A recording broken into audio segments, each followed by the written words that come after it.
Tere tulemast Regionaalhaigla tervise pooltundi. Mina olen Stiina Eilsen ja täna on meil teemaks noored ja tubakatooted. Ja mul on siin vestluskaaslasteks kaks kolleegi ja ma palungi teil ennast lühidalt nüüd tutvustada. Ja tere ka minu poolt, et mina olen Liina Viks ja ma olen kopsuhaiguste arst ja töötan siis Regionaalhaiglas pärast residentuuri lõpetamist juba ja praegu olen ka siis keskuse juhataja ülesannetes. Tere, mina töötan samuti Regionaalhaiglas ja olen medõde ja tegelen tubakast ja nikotiinist loobumise nõustamisega. Rääkige siis alustuseks, kuidas teile tundub, kas sellist tavalist suitsetamist on noorte hulgas jäänud vähemaks? Ja uuringud näitavad praeguseks, mis iga mõne aasta tagant koolinoorte seas tehakse, et tavatubaka suitsetamist on jäänud vähemaks, aga on tõusnud e-sigarettide tarvitamine. Ja aastate jooksul on tõusnud ka tegelikult vesipiibu ja huuletubaka tarvitamine ehk snuus. Ja seda võib öelda küll, et noored pigem eelistavad selliseid tubakatooteid, mille kasutamist saab varjata, teha salaja ja ka vanemate teadmata. Ja seetõttu ongi jäänud tubaka suitsetamist, tavasigareti suitsetamist vähemaks ja liikunud on tarvitamine alternatiivsete toodete poole. Räägime alustuseks natukene e-sigarettidest, et e-sigaretid tunduvad paljudele noortele süütud, et kas nad ka seda on? Ei, nad ei ole üldse süütud.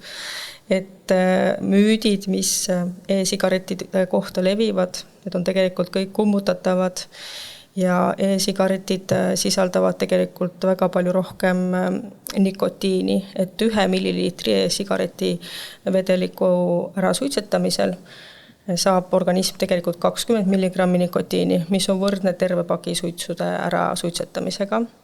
Ja selle e-sigareti kasutamisel sõna veipimine on selline tore termin, mis juhib tähelepanu suitsetamisest eemal, et see tegevus on tegelikult väga sarnane, aga nii-öelda tootjad on sellele siis veipimise nimetuse taha pannud ning tegevus ja selle mõjud organismile on tegelikult väga sarnased suitsetamisega. Ja lisaks on e-sigarettidel ka mitmed nii-öelda meeldivad maitsed, et kas need maitsed on ka kuidagi ohtlikud? Ja, et on tehtud nüüd uuringuid ka maitsete osas ja maitsed tegelikult maitseained, mida siis inimene endale sisse hingab e-sigareti tehes, kahjustavad organismi hingamisteid ja kopsukudet tegelikult märkimisväärselt. Ja uuringud on näidanud, et näiteks kaneel on üks ohtlikumaid, et see jõuab tungida kaugemale kopsukoesse ja põhjustada kopsus siis põletiku reaktsiooni. Kas teie kui kopsuarsti juurde ka jõuavad juba mõned noored patsiendid, kellel on selliseid probleeme? No esimesed on hakanud tulema, aga praegu selle e-sigaretist tingitud tervisekahjude teave ühiskonnas ja teadlikkus on tegelikult ikkagi veel madal. Ja eks seal taga on ka seda, et on praegu vähe teaduslikke uuringuid, mis aitaks nii-öelda seda teadlikustamist veenvalt tõsta. Ja pikaajalised uuringud hetkel puuduvad, kuna see kaup on turul suhteliselt lühikest aega, et 2007-2006 olid need aastad, kui ta siis mööda ilma laiemalt turustama hakati. Näiteks mingid uuringud on, mida te saaksite välja tuua, kas või lühiajalised? Lühiajalised prekliinilised uuringud on tehtud ja need näitavad, lühiajalised tervisekahjud on kõik olemas, et kahjustavad siis südame-veresoonkonda, hingamisteid, pidurdavad ja häirivad aju küpsemist, et meie otsmiku aju saab tegelikult küpseks alles 25. eluaastaks ja kui on inimene tarvitab väga suurestes doosides nikotiini, siis see pärsib aju küpsemist. Ja samuti on näidatud probleeme järglaste saamisega tulevikus, et neid kahjusid on palju, aga et kui suured ja ulatuslikud hakkavad need olema aastakümnete peale, et seda infot me veel ei oma. Kuidas teie soovitate noortega rääkida sel teemal ja mis east alates oleks mõistlik see teema lauale tuua? Noori tuleb nõustada ja nõustada just selles osas, et kuidas nikotiinitooted mõjuvad, millised on terviseriskid, rääkida tervislikest eluviisidest, tervisekäitumisest ja see ongi nagu põhiline teema, kuidas selgeks teha noortele, et tubakatoodete tarvitamine on kahjulik. Teie olete nõustaja regionaalhaiglas, kas teie juurde satub ka noori? Meie juurde on sattunud noori küll ja kuigi registreerida saab visiidile vastuvõtule 15-aastaselt alates, siis on olnud ka mõningad visiidid, keda ma olen nõustanud nagu nooremalt. Neid visiite ma olen teinud vanematega koos ja need tulemused on olnud tõesti mulle ka väga kogemuslikud, sest tegelikult lapsed ei saa aru, kuidas nad oma tervist rikuvad, sest praeguselt seni on neil nagu tervis hea ja nad ei mõista, milliseks võib tervis muutuda, kui kasutada neid tervist kahjustavaid tooteid. Kas teil on mõni näide ka tuua enda praktikast? Minul on selline kogemus, et üks noor koolipoiss, kes tarvitas e-sigaretti, tegi seda vanemate poiste õhutusel ja tema ei saanudki aru, et temal on juba välja kujunenud nikotiinisõltuvus. Seda ta varjas ema eest ja välja tuli ta ikkagi, kuna ema jõudis jaole, poiss peitis e-sigaretti ja koolis olid ka juba pahandused. Teine kogemus selline, et spordipoiss tuli nõustamisele, tema oli juba natukene teadlik nende mõjust ja juhtus nii, et me rääkisime tõsiselt tervist kahjustavast mõjust, nikotiinisõltuvuse olemusest ja tema oli nagu kuidagi suunatud minu juurde ka oma sotsiaalse grupi poolt, kellega nad koos tegid snussi ja e-sigaretti ja lõpuks ta jõudis selgusele, et see on tõesti kahjulik ja sai ka ise aru, et tema jõudlus treeningutel juba vähenes ja kui ma küsisin, kuidas snussi tarvitamine on mõjunud tema igemetele, suule, siis ta tõesti tunnistas, et ta tunneb, et nagu kraabib ja kriibib suus, kui ta on tarvitanud ja et jah, tunnistas igemete ja limaskesta kahjustuste olemust, et need tõesti olid olemas. Sotsiaalne grupp, see tähendab sõbrad suunasid teda või kuidas? Ja nad tegid koos grupiga seltsielu elades ja natukene neil nagu oli teadmisi ja sealt tulenevalt nad hakkasid arvama, et see ei ole nagu tervist ergutav. Tervist kahjustav ja hakkasid muretsema oma sõbra pärast ja suunasid. Ja muretsema ja tegelikult tahtis saada see need noored, teised noored tahtsid samuti saada nagu teavet ja kinnitust selle kohta, et see on ohtlik tegevus ja selle tõttu lõppes see käik sellega, et tõesti poiss tuli minu juurde korduvale vastuvõtule ja koos isaga ja tulemus oli tõesti positiivne ja tervele grupile sai see info edastatud.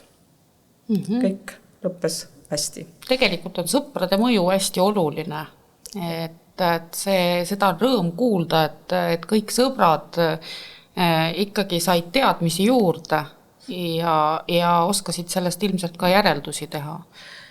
Jah, aga ma sain ka sealt infost aru seda, et ka vanemate osa oli seal väga suur. Et ei olnud sellist eemale tõukamist või julgeti rääkida ka vanematele oma olukorrast, oma sellisest tegutsemisest, tegevusest ja niimoodi nad siis minuni jõudsid.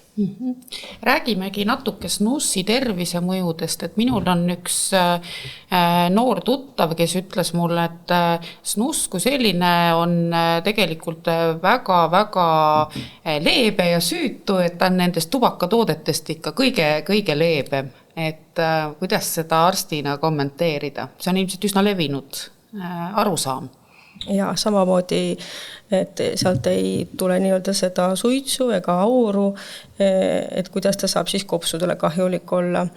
Aga siin on jälle see sama teema, et nikotiini on selles väikses snuusi padjakeses tegelikult väga palju ning ka muid kemikaale, et mokatubakad patjades võib olla üle 2000 kemikaali ning need on tervist kahjustavad, põhjustades siis eelpool kirjeldatud igeme probleeme. Need, kes kasutavad siis purustatud tubakast tehtud tubakapatju, nendel tekivad ka hammaste värvumised pruunideks, kas üleni pruuniks või selline laiguline. Ning on järjest rohkem kirjeldatud ka tegelikult siis suuõõne, keele, neelu, vähi riski ja selle teket. Ning kui see tubakamahl satub ka söögitorru neelamise käigus, siis see kahjustab ka söögitoru ja magu.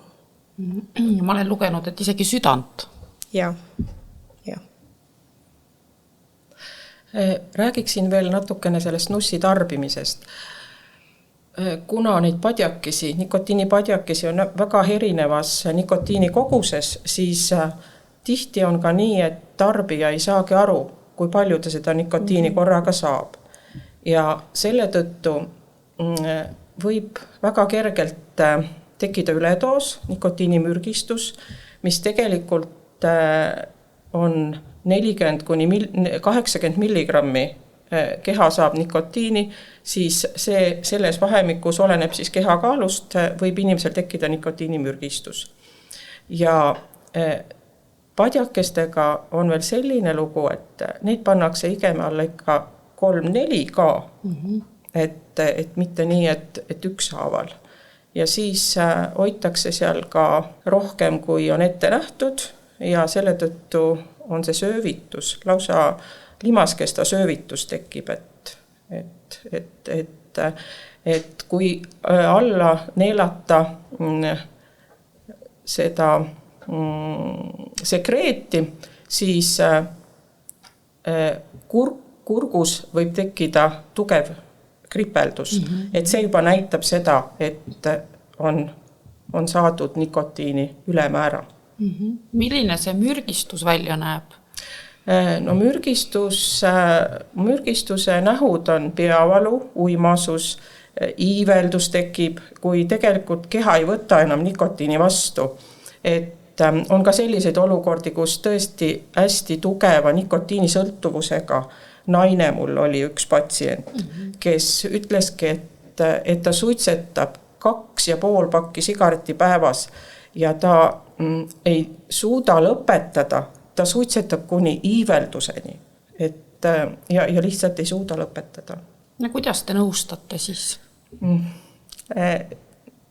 Siit tulenebki kõigepealt see, et me räägime nagu tervisekahjudest, mis motivatsioon, mis põhjused on kõigepealt lõpetada nikotiinitoodete tarbimine, siis räägime ärajäämanähtudest, miks need tekivad, millest need tulenevad, et inimese teadlikkus on väga oluline selle asja juures, et inimene saab aru, patsient saab aru, miks just selline olukord on tekkinud ja kuidas on võimalik siis edasi minna ja eesmärk püstitada.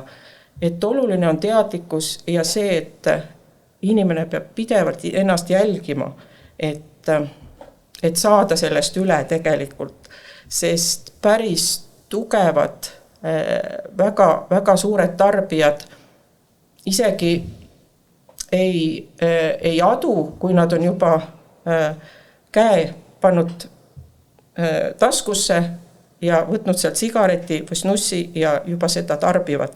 Kui nad selle kätte saavad ja juba see toimib, siis nad saavad aru, et nad jälle tegid, et isegi nii kaugele võib asi minna. Aga teie oma praktikas, teil on ilmselt positiivseid kogemusi ikkagi oma patsientidega, et nad on suutnud siis teie nõuannete toel loobuda suitsetamisest? On küll nii, et minu juurde jõuavad ikkagi need patsiendid, kes nagu soovivad, aga nad ei suuda seda nagu läbi viia. Ja siis me nagu räägimegi kõigepealt seda, et kui suur neil on soov, kui suur neil on enese pühendumine sellesse protsessi, ja eesmärk, mille nimel seda teha. Siis tulebki see, et mis on nikotiinisõltuvus, miks ta just selline on, mis ta nagu inimesega teeb ja kui siis loobuda, mis siis nagu juhtub ja siis leida neid asendustegevusi ja kuidas siis, me iga patsient on erinev, nii et iga ühega saab omamoodi. Ja teil kahtlemata kogemusi jagub, aga kuidas siis regionaalhaiglasse tulla nõustamisele, et kuidas ennast registreerida, kes saavad tulla, kui palju peab käima, et mõju oleks? Palju küsimusi. Ja, registreerida saab pulmonoloogia polikliiniku registratuuris, saab tulla ilma saatekirjata, visiiditasu ei ole, nii et on tehtud kõik soodustused, et inimesed ikkagi leiaksid selle võimaluse, et saaks tervemalt edasi elada. Saab tulla lapsega, noorukiga? Meie nõustame tegelikult nüüd alates 15-aastaselt. Meil on nagu täiskasvanute arstiabi. Nõustamine toimub nagu ravijuhendi alusel tegelikult, mis on välja töötatud siis kopsuarstide poolt. Ja ravijuhendi alusel on ka läbi viidud koolitus, mida siis nõustajad peavad olema läbinud ja sealt me siis selle põhiinfo saame. Muidugi väga palju tuleb nagu ise uurida, praktika, väga palju loeb, inimesed on kõik erinevad, väga palju saab inimeste käest endilt ka infot, et väga inimesed on tegelikult väga nõus rääkima. Millistele küsimustele teil mõlemal tuleb vastata näiteks, mis on sellised suitsetamise ja tubakatoodetega seotud küsimused, mis võib-olla jäävad meelde? Näiteks ma tooks e-sigarettide puhul selle, et kas e-sigarettide suitsetamine kahjustab kõrvalseisvat isikut, passiivne suitsetamine siis, et jah, kahjustab küll. Et see välja hingatav aur sisaldab ka nikotiini ja raskmetalle ning teisi mürgiseid kemikaale, mis siis teist inimest, kes seda sisse hingab, tema hingamist ei kahjustavad. Et see on kindlasti üks küsimus, mis suunab siis inimesi mõtlema, et kui nad teevad seda tervist kahjustavat tegevust, et kelle juures või kus nad seda peaksid siis tegema. Ja kindlasti küsitakse ka seda, et kuidas nüüd nii on, et mina jäin siin haigeks kopsuvähki või mõnda teise suitsetamisega seotud kopsuhaigusesse. et ka sellest küsimusest me ei pääse, et seda küsitakse väga palju, et minu vanaisa ja vanaema, nendel polnud midagi viga, aga minul on tekkinud, et siis selgitame uuesti kõik need suitsetamise kahjulikud mõjud läbi nendele. Kui inimene on suitsetaja, et siis selline hea üleminek on hakata tegema e-sigaretti, et kas see on müüt või kuidas te kommenteeriksite seda?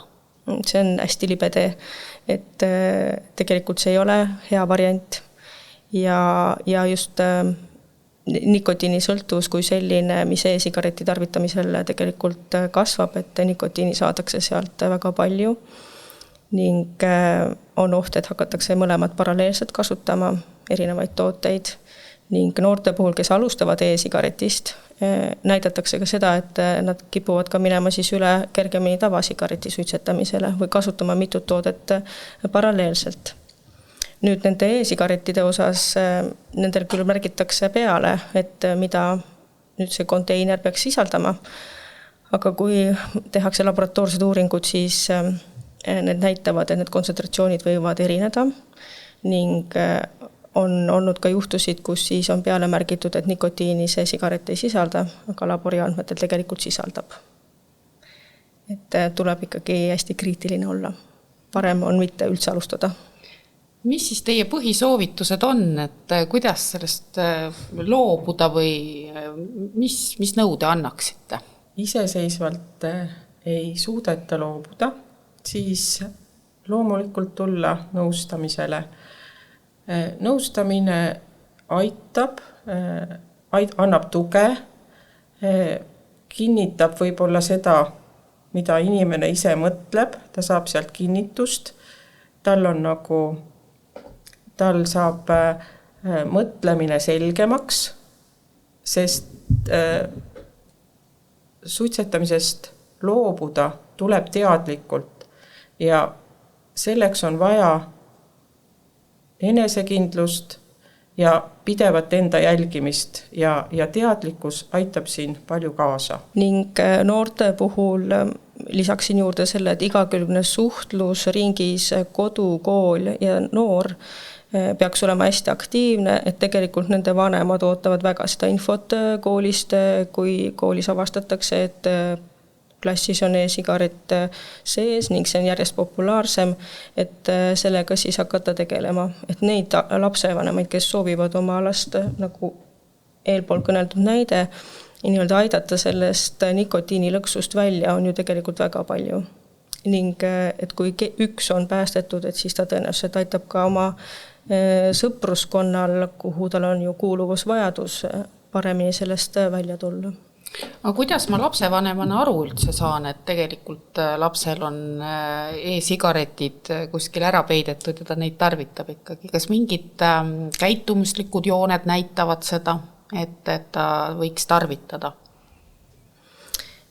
Nüüd nende lõhnavariantide puhul, kui tekivad sellised magusad lõhnad juurde, mida varem ei tea, et oleks ja ei tea, et tema kosmeetika näiteks selliseid lõhnu peaks sisaldama, et see on üks signaal, ja neid lõhnu kasutatakse selleks, et see toode teha meeldivaks ja atraktiivseks, et tegelikult ilma lõhnaaineta on nende vedelike maitse ebameeldiv.